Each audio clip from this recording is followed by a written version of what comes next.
ஓம் சாந்தி. B K. சோரஷ்பாய், mount Abu, Rajasthan.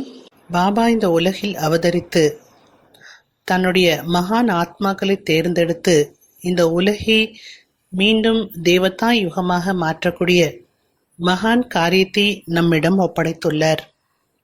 பரந்தாமத்திலிருந்து Baba எந்தெந்த ஆத்மாக்கள் இந்த உலகில் அதிகமாக பிரகாசிக்கக்கூடியவர்கள், தன்னுடைய காரியத்திற்கு பயன்படக்கூடியவர்கள் என்று பார்த்தார்.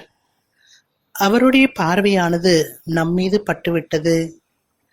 இவர்களே இந்த உலகில் அனைத்து ஆத்மாக்களை காட்டிலும் அதிக பிரகாசம் உடையவர்கள், இவர்களே தன்னுடைய காரியத்திற்கு பயன்படக்கூடியவர்கள், இவர்களே கல்பத்திற்கு முன்பு உதவி செய்தவர்கள் என்று நம்மை பார்த்தார்.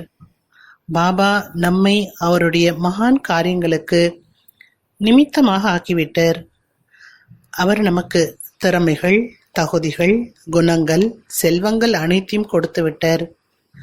இதனால் அவருடைய காரியத்தில் முழுமையாக உதவியாளராக ஆகிவிடுகின்றோம்.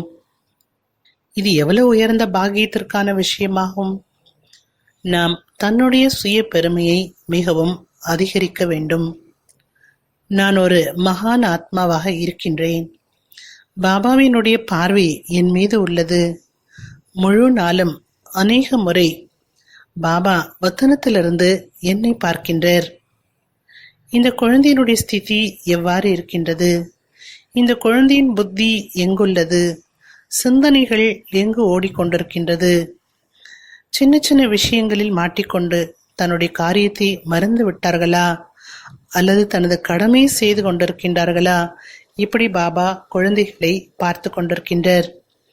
ஏனென்றால் பாபா நம்மிடம் யுகத்தை மாற்றுவதற்கான, இந்த பூமியை நிறைந்ததான பூமியாக ஆக்குவதற்கான, இயற்கை தூய்மையாக்குவதற்கான, அனைத்து ஆத்மாக்களையும் துக்கத்திலிருந்து விடுவிப்பதற்கான, மேலும் அனைத்து ஆத்மாக்களுக்கும் முக்தி, ஜீவன் முக்திக்கான வரதானம் கொடுப்பதற்கான மகான் காரியத்தை பாபா நம்மிடம் ஒப்படைத்துள்ளார். இது சாதாரணமான விஷயம் அல்ல. பாபாவுடைய பார்வை நம்மீது உள்ளது. உதாரணமாக, ஏதாவது ஒரு பெரிய கம்பெனியின் சேர்மனாக இருக்கக்கூடியவரின் பார்வையானது யார் அவருடைய காரியத்தை நடத்துவதில் முக்கிய ரோலாக இருக்கின்றார்கள், அதாவது மேனேஜராக, ஏதாவது அதிகாரியாக, ஜெனரல் மேனேஜராக அல்லது எம்டியாக இருக்கின்றார்கள் என்றால் அவர்கள் மீது விசேஷ கவனமானது இருக்கும். அவர்கள் மீது கருணையும் காட்டுவர், அவருக்கு உதவியும் செய்வர், அவர்களை தன்னுடையவராக ஆக்கியிருப்பர். அதே போல பகவானுடைய பார்வை நம்மீது உள்ளது. பாபா நம்மை நேசிக்கின்றார். ஒவ்வொரு நேரமும் நமக்கு உதவி செய்கின்றார். பாபா நமக்கு உதவி செய்வதற்கு எப்பொழுதும் தயாராக இருக்கின்றார். இதை ஒரு பொழுதும் மறந்து விடாதீர்கள். பாபா பார்க்கின்றார், இந்த குழந்தைகள் 1000 புஜங்கள் உடையவரை விட்டுவிட்டு 2 கைகளுடைய மனிதர்களிடம் செல்கின்றார்கள் என்றால் பாபா யோசிக்கின்றார், இப்பொழுது இவர்களுக்கு என்ன செய்வது? பாபா நம்மை மிகவும் நேசிக்கின்றார். அவரால் நம்முடைய கஷ்டத்தை சகித்து கொள்ளவே முடியாது. மேலும் முழுமையான விதத்தில் நமக்கு உதவி செய்வதற்கு எப்பொழுதும் தயாராக இருக்கின்றார். நாம் பாபாவிடம் செல்ல வேண்டும். புத்தியை அவரிடம் ஒருநிலைப்படுத்த வேண்டும். பாபாவுடைய வரதானங்களை நினைவு செய்யுங்கள். தனக்குள் அவருடைய சக்திகளை நிறையுங்கள். அப்பொழுது நமக்கு உதவி கிடைக்கும். நாம் உதவி சொரூபமாகவே ஆகிவிடுவோம். பாபா நம்மை அவ்வளவு சக்திசாலி ஆக்கி விடுகின்றார். நமக்கு வேறு யாருடைய உதவியுமே தேவைப்படாத அளவிற்கு நாம் பாபாவிடமிருந்து உதவி அடைய வேண்டும். உலகிற்கு உதவி செய்ய வேண்டும். நாம் தன்னுடைய சொரூபத்தை அறிந்து கொள்ள வேண்டும். மிக நல்ல ஒரு பயிற்சி செய்யலாம். இன்று முழு நாளும் ஃபரிஷ்தா சோ தேவதா என்ற ட்ரில்லை செய்வோம்.